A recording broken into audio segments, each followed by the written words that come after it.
네, 안녕하세요. 여러분들의 구독과 좋아요로 이 채널이 유지되고 있습니다. 네, 영상 속도는 1.5배를 추천드리는 바이고요. 네, 이번에도 어떤 소식이 나왔는지 같이 한번 내용을 보도록 하겠습니다.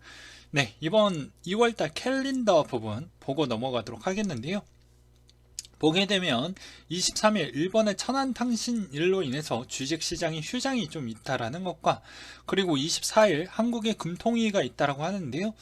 지난 1월 금통위에서 기준금리 1.25에서 이제 한 단계 더 올릴 거냐에 따른 이야기가 아무래도 초점이 될 것 같습니다. 그렇다 보니까 한국 국내 투자자 쪽은 이번에 금리 인상에 밀접한 영향성이 좀 있을 것 같고요. 왜 그러냐면 신용대출에 따른 언급이 좀 있을 것 같다라는 측면이 좀 될 것 같기 때문이죠. 그리고 한국의 기준금리는 2분기 1.5, 3분기 1.7 정도를 전망을 내비치고 있다고 하니까 이 점도 참고하셨으면 좋겠고요. 또 금리가 많이 오른 만큼 현물의 거래소에 미친 영향도 꽤 클 것으로 보여집니다. 그게 4대 거래소를 이야기를 하는 거예요. 국내 4대 거래소. 왜냐하면 외국인이 접근하기 어렵게끔 일단 그렇게 세팅을 해놨던 거래소들이죠. 네. 그렇기 때문에 아무래도 그만큼 거래량이 얼마만큼 또 영향을 끼치는지도 좀 챙겨 보셨으면 좋겠고요. 그리고 20대 대통령 선거 후보자 토론회가 있다라고 하는데 이게 또 어떻게 될지 모른다라고 하니까 이 점도 참고하셨으면 좋겠습니다. 그리고 이제 막날 주요 분양 단지가 있다라고 하는데요.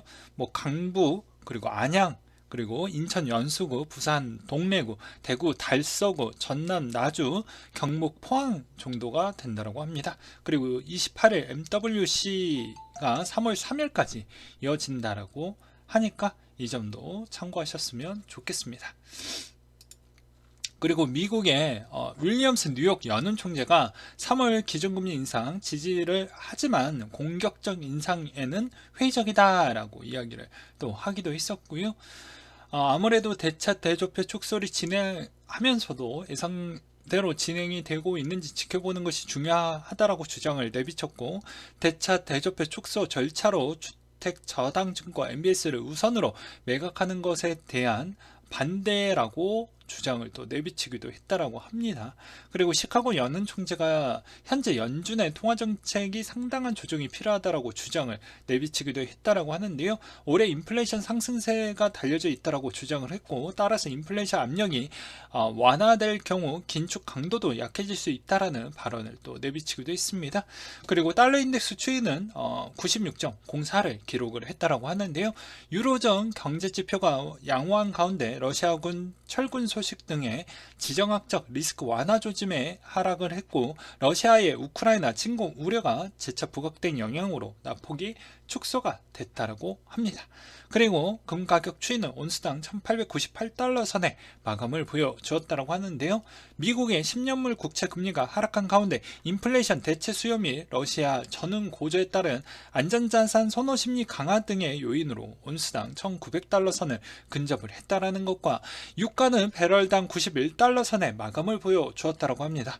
러시아 우크라이나 긴장 고조의 오펙 플러스 일부 회원국 생산 차질 등의 요인으로 불구하고 이란 핵 협상 진전 소식에 하락 마감을 보여주었다고 합니다.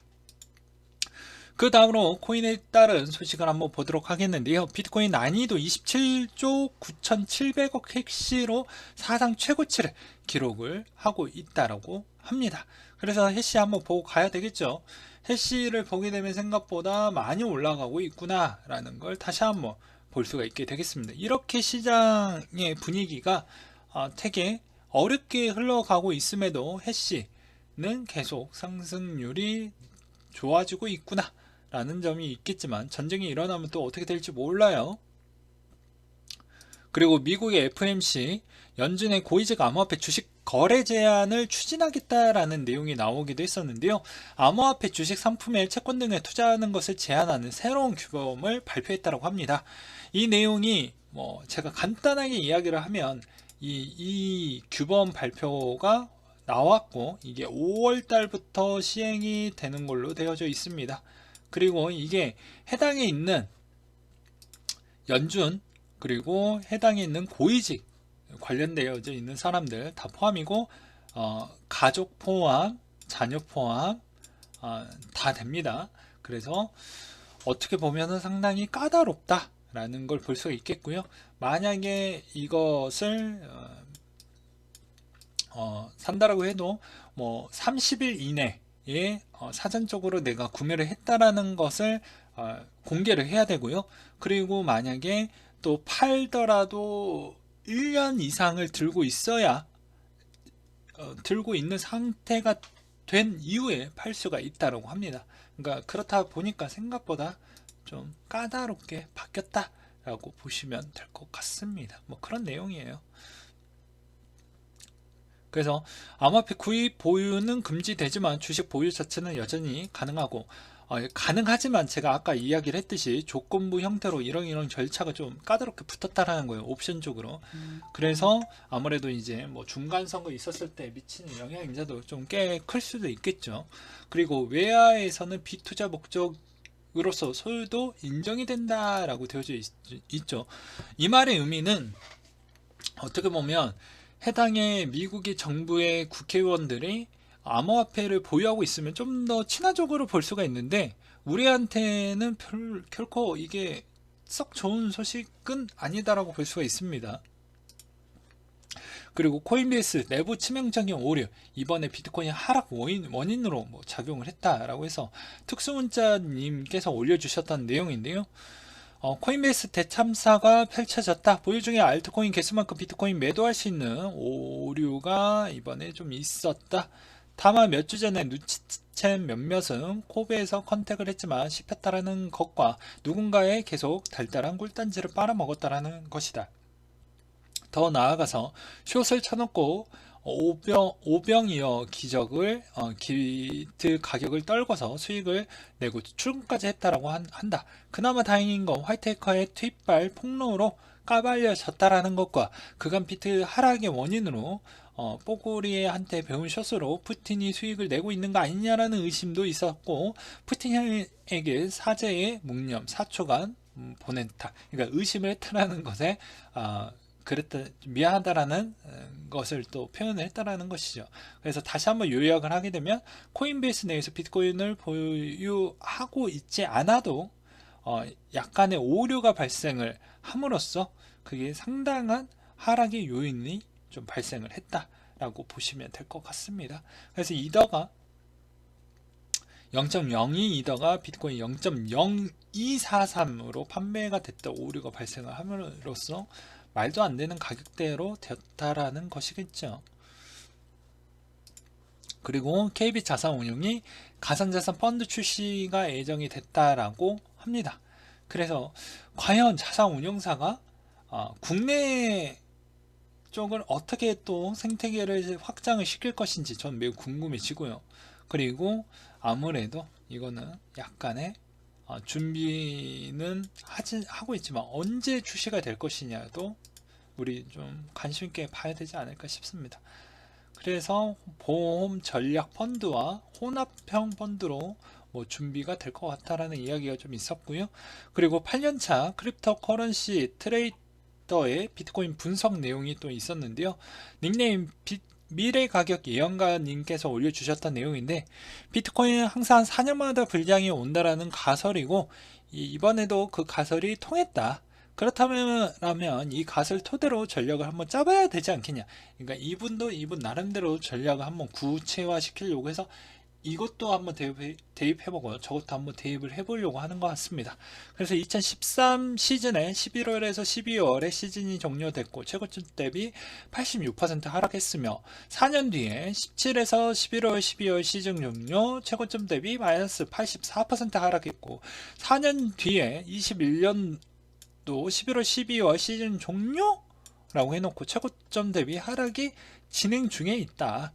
그렇다면 라고 하면 4년 주기설에 맞춰서 아무래도 이 시점이 최고점이라고 하면 최고점 대비 86% 하락 시 불장 전의 최저점이 가능성이 매우 높다라고 보고 있는데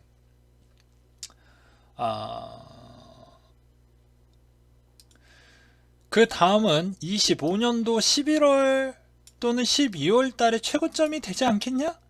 라는 또 주장도 내비치기도 했습니다. 과연 정말 그렇게 될 것인지 저도 매우 궁금해지기도 하고요.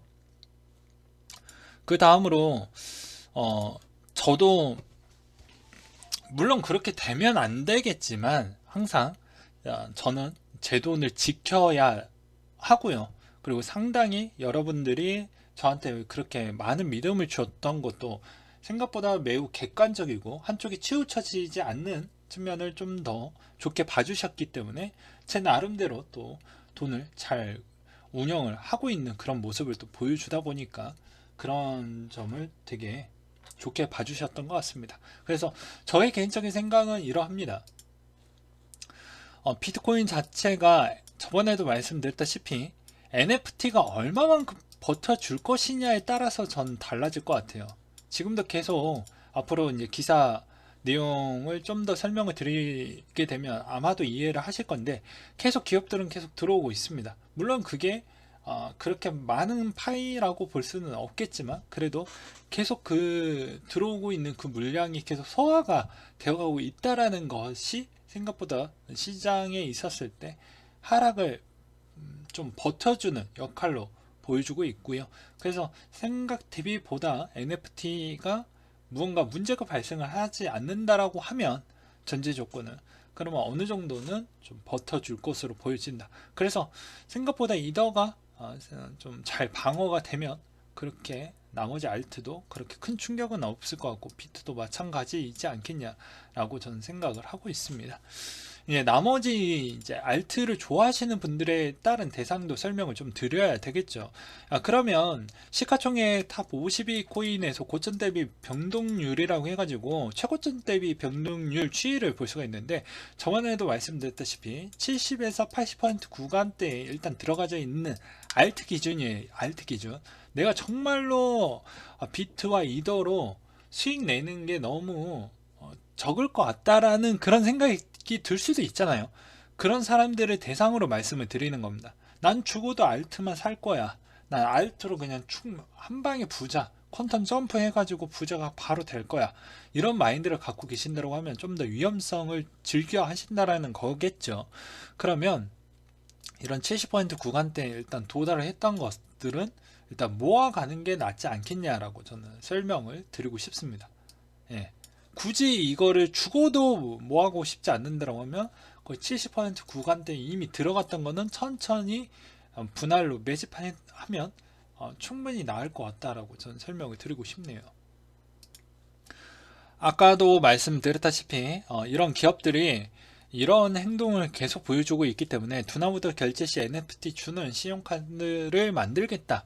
계속 이제 이용자들을 끄집어 오고 있죠. 이 암호화폐 시장을 계속 확장을 시키기 위해서 그리고 굿즈도 만들겠다라는 이야기가 또 나오고 있습니다.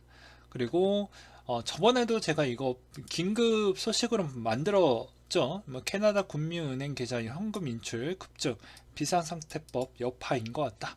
라고 해서 현금 인출이 엄청나게 되어가고 있다라는 걸 이제서야 기사가 나오기 시작을 했죠. 트위터를 통해 캐나다 은행 자금 이동 관련 그래프를 게시하며 캐나다 은행 막대한 양의 인출이 되어가고 있다. 그리고 여기에서도 당연히 해당에 있는 은행이 이렇게 되면 암호화폐 월렛을 압수하는 긴급조치 같은 것도 취할 수 있다. 라는 이야기가 나왔죠. 그래서 참고하셨으면 좋겠고요. 돌체인 가바나도 자체 NFT 커뮤니티를 구축하겠다라는 내용이 또 나오기도 했었고요.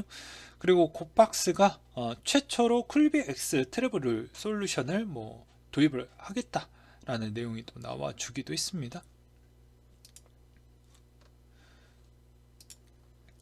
네, 마지막으로 이번 달 거의 다 끝나가는 시점에 겨우겨우 말 그대로 저는 분명히 고만고만할 것 같다. 2월달 거의 종가되면 조심스럽게 고만고만할 것 같다라고 이야기를 했는데 정말로 고만고만하게 가고 있습니다. 3월달에 과연 적색이 많이 띄어져 있는데 이때 3월달에 얼마만큼 잘 버텨줄지 저는 또 매우 궁금해지고요. 계속 말씀드렸다시피 손이 자꾸 가시는 분들이 분명히 있을 것으로 보여집니다. 저도 손이 막 근질근질해요. 야, 벌써 넌 도대체 언제 살 거니? 언제 살 거야? 계속 그렇게 애타시는 분들도 있어요. 들어다 보면. 그래도 사람은 본인의 줏대, 그리고 본인의 기준점, 투자는 그렇게 막 누군가에게 휘둘려서 하는 게 아니죠. 예, 그만큼 신중성 있게 해야 나중에 돈이 차곡차곡 쌓여도, 그리고 그 돈이 정말로 커졌을 때도 운영할 때 정말로 유용하게, 그 경험치가 유용하게 쓰이게 될 것입니다. 근데 여기에서 또 흔들리고 저기 있었을 때도 또 흔들리게 되면 쉽지가 않아요. 그 대신 기준점 자체가 아, 말 그대로 잘못된 기준을 갖고 있으면 그것도 문제겠죠.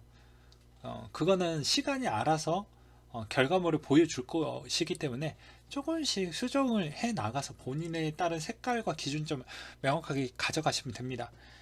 그래서 어려운 장이라고 저는 분명히 올해부터도 계속 말씀을 드렸고, 그 어려운 장일수록 그만큼 매수의 타이밍을 잡아서 가져가기가 정말 쉽지 않는다라고도 이야기를 했고, 전문가들도 정말 예측하기가 어렵다라고 또 저는 설명을 드렸습니다.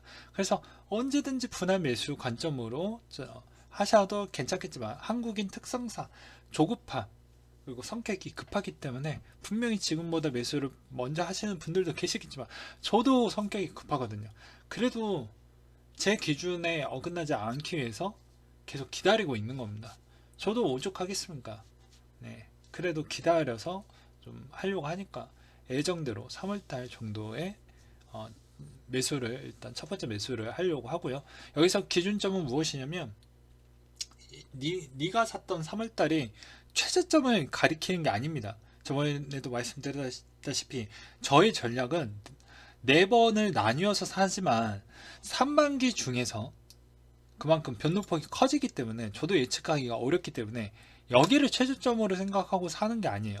최대한 내 계획에 맞춰 가지고 쪼개서 이 정도면 좀 저렴한 구간대, 내가 생각했던 이 범위 안에 들어왔다라고 생각을 하고 있기 때문에 그 이상 많이 물려봐야 이 정도 박스권 안에는 머물러 주겠지 라고 생각을 하고 한번 매수를 할 것이고요.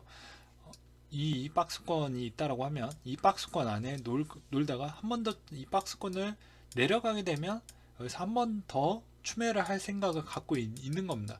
그래서 총 상반기에는 예정대로 된다고 하면 3번을 다 쓸 것 같지만, 예정이 안 되면 뭐 2번으로 매수를 끝낼 수도 있어요. 일단 올해 계획은 4번에서 4번 정도로 아마 될 것 같습니다. 거의 변동사항이 없다라고 하면요. 근데 여기서 4번 아니면 5번이 될 것 같지만, 그래도 웬만하면 4번에 좀 맞춰가지고 진행을 하려고 해요. 그리고 계획은 조금씩은 수정이 될 수가 있잖아요. 상반기에 3번, 하반기에 1번인데 만약에 좋은 타점이 나오지 않으면 뭐 3반기에 2번이 될 수도 있고 하반기에 2번이 될 수도 있겠죠. 최대한 그것에 맞춰 가지고 하려고 합니다. 근데 제 기준에 맞춰서 가는 게 아니죠. 뭐 가격에 맞춰서 가는 것이기 때문에, 추세에 맞춰서 가는 것이기 때문에 이 점 잘 참고하셨으면 좋겠습니다. 이상으로 마치도록 할게요.